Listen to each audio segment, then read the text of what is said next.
Okay guys, for our second installment of our mobility series, we're going to start off with glute smashing. So again, what we're going to do is we're going to utilize any type of hard object, preferably the lacrosse ball, baseball, anything you want. So what Coach Billy's going to do is he's going to take the ball and he's really just going to sit on it from here. Now what you're going to do is you're going to start smashing the glute, and what you can do is just rotate internally and externally as you go. After this one, we're going to move on to our side hip smasher. So what you want to do is you want to place the lacrosse ball right below your hip bone here. So now he's going to sit onto the ball, kind of go at an angle, and the same thing. You're just going to roll back and forth. You can do this for a minute, 2 minutes, 30 seconds. Doesn't matter as long as you get it in. From here, guys, we're going to focus a little bit more on the hip today. So what Coach Billy's going to do is he's going to go into a single leg flexion with external rotation, okay? So what he's going to do is his trail leg, he's going to let it come back a little bit further, and what he's going to do is he's going to bring both his hands to the mat here. Now again, you want to get some external rotation to this, rotating towards the leg and then rotating internal. What this is really good for is you're basically mobilizing the bottom of your squat position one leg at a time. Most people are uncomfortable in the bottom of the squat position, so this is a good way to kind of get into all those nooks and crannies and try to mobilize your hip. If this isn't working for you as much, what we can do is add a band. So we're going to do the same movement. He's going to step his leg into the band here, and he's going to pull it up onto his hip.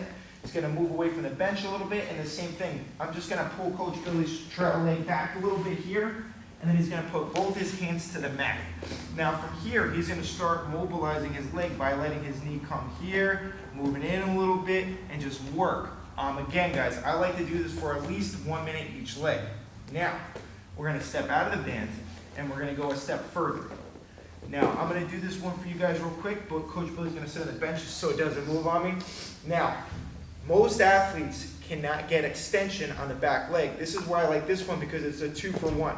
When you have the leg in flexion here, the 2-for-1 is you get external rotation with the lead leg and you get extension from the back leg, because like I said before, most athletes have a hard time achieving extension on the back leg. So from here, I can achieve that by just putting my leg up into a box, working on my external rotation, can move inward a little bit, find my rhythm. I can drop the leg closest to the foot, or I can drop the far arm as well. Again, guys, we always like to add a band, because here the band's going to increase your mobilization 2 to 3 times more than you would is if you didn't have the band. And again, we're going to achieve external rotation with your lead leg and extension on the back leg.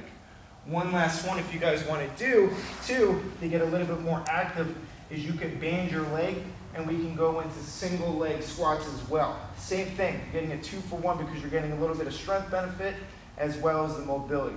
So from here, I go into the split squat position, kneel, and come up. Again, we're first pulling the femur to the top of the hip capsule, and I can move back and forth through this range of motion.